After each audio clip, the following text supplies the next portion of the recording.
माझं नाव आहे भरत पानसिंग राठोड, राहणार सुभाषवाडी, पोस्ट वराड बुद्रुक, तालुका जिल्हा जळगाव. आमच्या इथं पाण्याची परिस्थिती एकदम नाजूक आहे.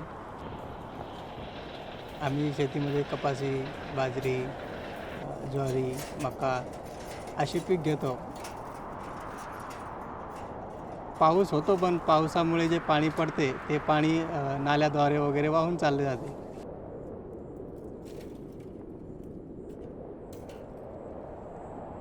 कुठेही बांध नाही आहे, शेततळे नाही आहे, जमिनीमध्ये पाणी मुरण्यासाठी जागा नाही आहे. त्यामुळे ते विहिरीमध्ये पाणी येत नाही आणि चांगल्या प्रकारची पिकं होत नाही. म्हणजे पाणीच नसल्यामुळे लोकांना शेतीसुद्धा करता येत नाही. तर आमच्या गावाचे लोक जसे आता ऊस तोडीला पण जाता, म्हणजे दिवाळीच्या या टायमाला, आणि मुलांना पण घेऊन जातात. तर आमच्या गावातले मुलं पण शिक्षणापासून वंचित असतात.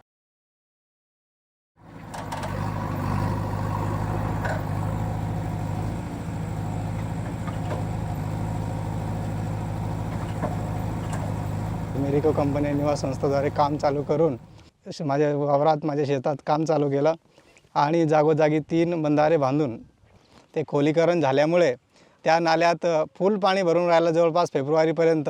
आणि ते पाणी भरून राहिल्यामुळे ते जमिनीत मुरलं आणि जमिनीत मुरल्यामुळे जी माझी विहीर आहे शेतातली, त्यामध्ये पाणी आलं.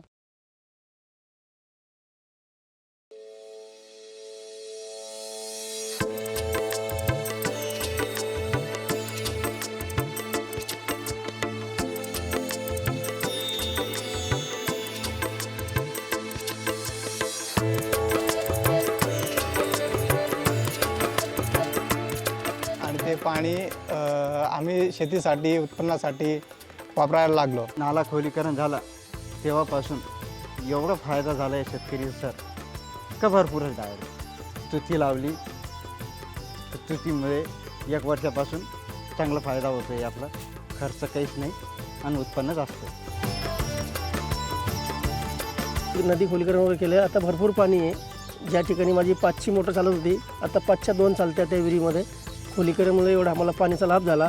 आता मिरची वगैरे घेतो, टोमॅटो घेतो.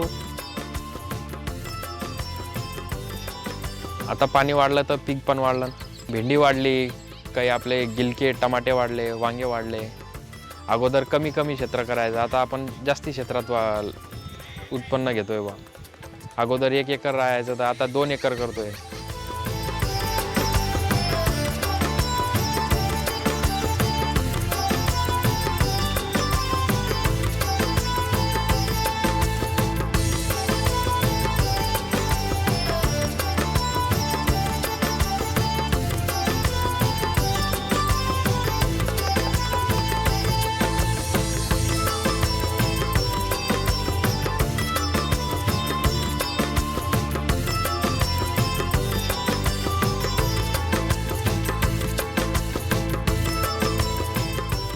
अगोदरची पाण्याची परिस्थिती म्हणजे फर्रकन वाहून निघायचा तो.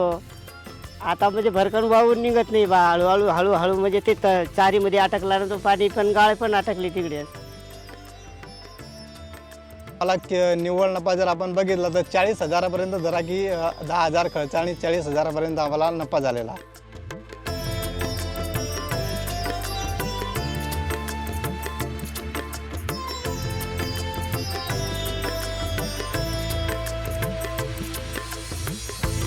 मागच्या वर्षी मिरची माझी 1.5 एकर लावलेली होती.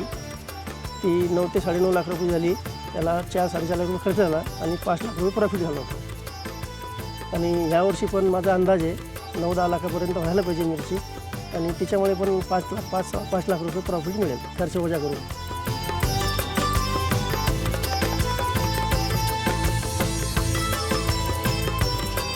त्याच्यातून वर्षाचं 4 लाख किंवा 5 लाख फिक्स.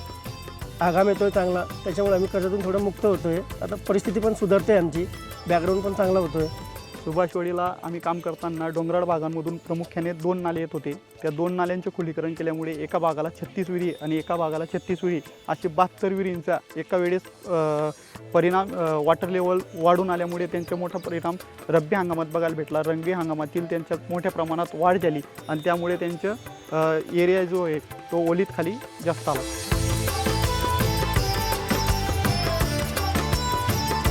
सुभासवाडी गाव हे आम्ही 2 वर्षापूर्वी या प्रकल्पांतर्गत निवडले होते. तर इथं ज्यावेळेस आम्ही आमच्या टीमनं ज्यावेळेस सर्व डोंगर, इथल्या दऱ्या किंवा इथले नाले वगैरे सगळं शेती वगैरे ज्यावेळेस पाहणी केली, त्यावेळेस असे लक्षात आले की हे गाव अतिशय दुष्काळग्रस्त कॅटेगरीमध्ये होते. तसंच या गावामध्ये त्यावेळेस टँकरसुद्धा सुरू होती. तर गावामध्ये आम्ही काम सुरू करताना सर्वात जास्त म्हणजे नाला खोलीकरणाचे काम आम्ही स्टार्ट केले. कारण या कामामुळे येणाऱ्या पावसाळ्यात गावाच्या शिवारात भरपूर प्रमाणात पाणी अडणार होते. तो प्रयोग आम्ही पहिल्या वर्षी मोठ्या प्रमाणात केला. तर त्यामध्ये आम्हाला अतिशय चांगला अनुभव आला की वॉटर लेवल जे आहे, विहिरींचे पाण्याची पातळी ती अतिशय चांगल्या प्रमाणात वाढली. व या गावामध्ये एक 100 हेक्टर जास्तीत जास्त लोक त्यावेळेस 100 ते 125 हेक्टर लोक रबीचे पीक करत होते, जे अचानक ड्रॅस्टिकली 300 हेक्टरवर जवळपास गेले. हे माझा मोठा मुलगा आहे, त्याला डॉक्टरी लाईनमध्ये जायचं होतं, पण माझ्याकडे पैशाच्या अभावी मी त्यांना थांबून ठेवलं होतं थोडं. पण निवार संस्थामुळे आमची पाण्याची पातळी वाढली, उत्पन्न वाढला आणि आम्ही त्याचा मग नंतर विचार केला की ज्या बाबा तुला शिकायचं आहे तुम्ही शिक. तर त्याला मी नीटसाठी नाशिकला पाठवलं आहे. फी वगैरे तिकडे 1.5 लाख रुपये त्याची फी आहे वर्षाची आणि मंथली मला 10,000 रुपये भरावं लागतं राहण्याचं आणि खायचं. पाणीमुळे आता आमच्या लोक गावातच शेती करतील आणि गावातच कामं करतील. जसं आता त्यांना बाहेर जायची गरज पडणार नाही आणि मुलं पण शिक्षणापासून वंचित राहणार नाही, गावातच शिक्षण करतील.